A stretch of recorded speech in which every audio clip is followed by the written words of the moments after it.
SIR আবহের মধ্যেই পানিহাটিতে এক প্রৌঢ়ের আত্মহত্যা।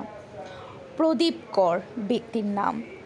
ঘটনাস্থলে উপস্থিত হয় ব্যারাকপুর পুলিশ কমিশনার মুরলীধর শর্মা, এলাকার বিধায়ক পানিহাটি বিধায়ক নির্মল ঘোষ।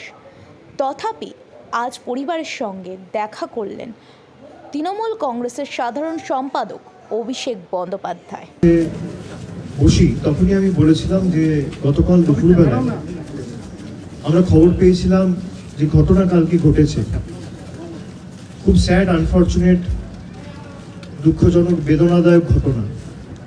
গত পরশুদিন জাতীয় নির্বাচন কমিশন এসআইআর অ্যানাউন্স করেছে এবং তার 24 ঘন্টার মধ্যে আমরা খবর পাই যে 57 বছরের একজন পুরুষ, অবিবাহিত,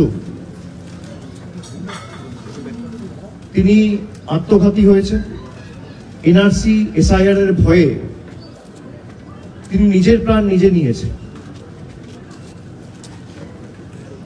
আমি কালকেই তার পরিবারের লোকজনের সাথে যোগাযোগ করেছিলাম এবং আমাদের এখানকার যারা বুথ সভাপতি সহ জনপ্রতিনিধিরা যারা রয়েছেন, সবাই দলীয় সংগঠনের দায়িত্বে যারা রয়েছেন, সকলেই পরিবারের সাথে এসে কথা বলেছে, সাহায্যের সহযোগিতার হাত বাড়িয়েছে।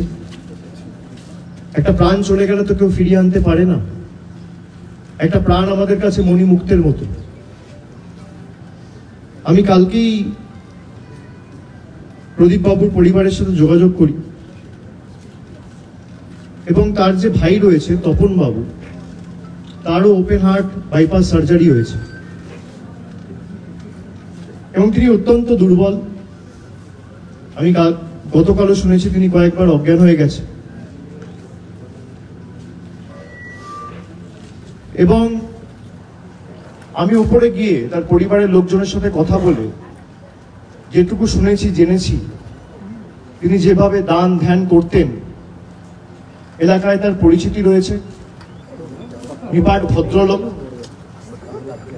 এনআরসি এবং এসআইআর যে আতঙ্ক, একদিকে ইলেকশন কমিশন আর একদিকে কেন্দ্রের সরকার, মানুষকে ভয় দেখানো, মানুষকে ভীত সন্ত্রস্ত করে রাখা, মানুষের মধ্যে একটা আতঙ্কের পরিস্থিতি, পরিবেশ তৈরি করা, তারা ঠিক করবে ভারতবর্ষের নাগরিককে। প্রদীপ বাবুর পরিবার এই পাড়ায়, এই ভূমিতে, এই মাটিতে প্রায় 40 বছরের বেশি তারা এখানে রয়েছে। এই বাড়িতে হয়তো কিছুদিন আগে এসছে, এদের পাশেই তারা থাকতেন। প্রায় 40 বছরের বেশি তারা বসবাস করছে। আমি সাংবাদিক বন্ধুদের মাধ্যমে এলাকার প্রতিবেশী যারা আছেন, যারা আমার কথা শুনছেন, আমি আপনাদের করজোড় করে অনুরোধ করছি, হাত জোর করে সবাইকে, যে আপনারা ভয় পাবেন না। আমরা বেঁচে আছি। বাংলায় মমতা বন্দ্যোপাধ্যায়ের সরকার থাকতে, আমরা থাকতে এত সোজা না যে বছরের পর বছর, 40 বছর, 50 বছর, 30 বছর ধরে যারা বাংলায় রয়েছে, যাদের বাবা, দাদু, ঠাকুরদা, একের পর এক প্রজন্ম বাংলায় রয়েছে, তাদেরকে বাংলাদেশি বলে বাংলাদেশে পাঠিয়ে দেওয়া হবে, এত সোজা নয়। ভদ্রলোক, ওনার নাম প্রদীপ কর, ওনার বয়স 57 ইয়ার ওল্ড। উনি এখানে এই ফ্ল্যাটে থাকেন। ওনার বডি যে আছে হ্যাঙ্গিং অবস্থায় পাওয়া গেছে। তারপরে আমাদের পুলিশ স্টেশন এখানে আসে এবং বডিটাকে উদ্ধার করে, এবং বডির পাশে একটা রেজিস্টারে, একটা খাতায় ওনার সুসাইড নোট লেখা ছিল। আমরা পরিবারের সাথে কথা বলেছি, বাকি ওনার যে পরিচিত যাদের সাথে উনি মিশতেন ওনার সাথে কথা বলেছি। যেটা প্রিলিমিনারি, যেটা এখন পর্যন্ত আমরা জানতে পেরেছি, সেটা হচ্ছে উনি এই যে এনআরসি নিয়ে বিভিন্ন ধরনের কথাবার্তা চলছে, ওটা নিয়ে ওনার মধ্যে একটা ডিপ্রেশন ছিল, ভিতর যে আছে, গলায় দড়ি দিয়ে সুসাইড করেছেন। আমরা বডিটা পোস্টমর্টমের জন্য পাঠিয়েছি। দেখতে চাই, কারণ প্রদীপ কর এখানে 40 বছর ধরে থাকে। পলাশী থেকে আসার পর এখানেই থাকে। এই যে নতুন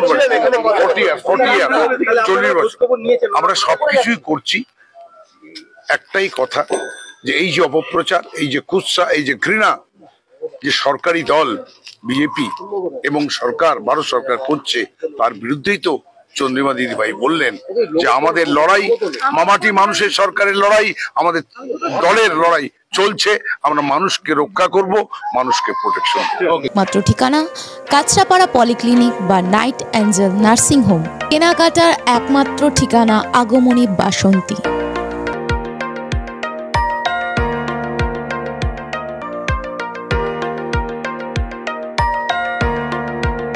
এখানে আমাদের সব থেকে মানে এখানে আশেপাশে দেখছি একটু খাবার একটু অসুবিধা হচ্ছিল, তো আমি দেখলাম কি এখানে একটা ছোট্ট একটা চায়ের দোকান করব। তারপরে চায়ের দোকান থেকে ভাবছি ছোট্ট একটা ধাবা করে দিই। ছোট ধাবা থেকে দেখছি এবার একটু সাজিয়ে এই আস্তে আস্তে করতে করতে এইভাবে হয়ে যাবে আমি নিজেও ভাবতে পারিনি।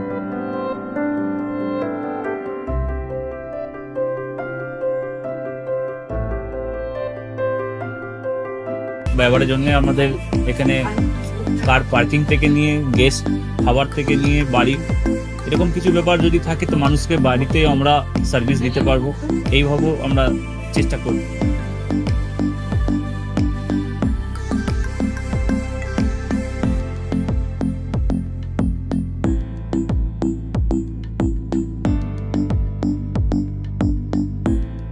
একদম সাধারণ, বাইরে থেকে অনেক চিপ বেস্ট মধ্যে খাওয়াটা কোয়ালিটিটা সবসময় পাবেন।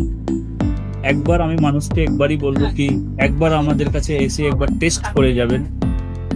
দুপুরবেলা থেকে আরম্ভ আমাদের খাওয়া, থালা, বেঙ্গলি থালা, চাইনিজ ফুড সবই আছে, একবার এসে টেস্ট করে যাবেন।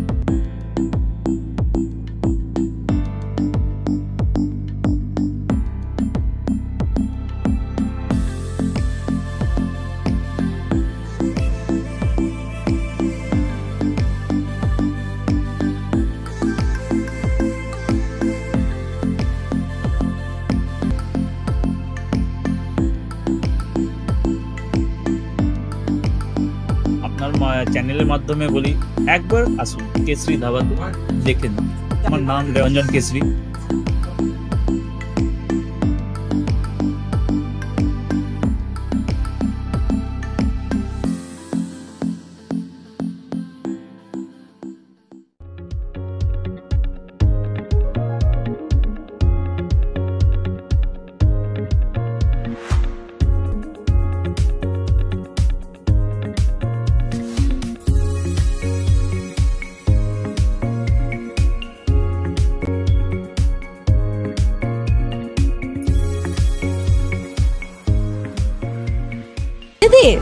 রান্নাঘরকে আরো অত্যাধুনিকভাবে সাজাতে সমস্ত কিছু পেতে চলে আসুন নৈহাটি গৌরীপুর চৌমাথা বাজার কেশরী লাইট হাউস।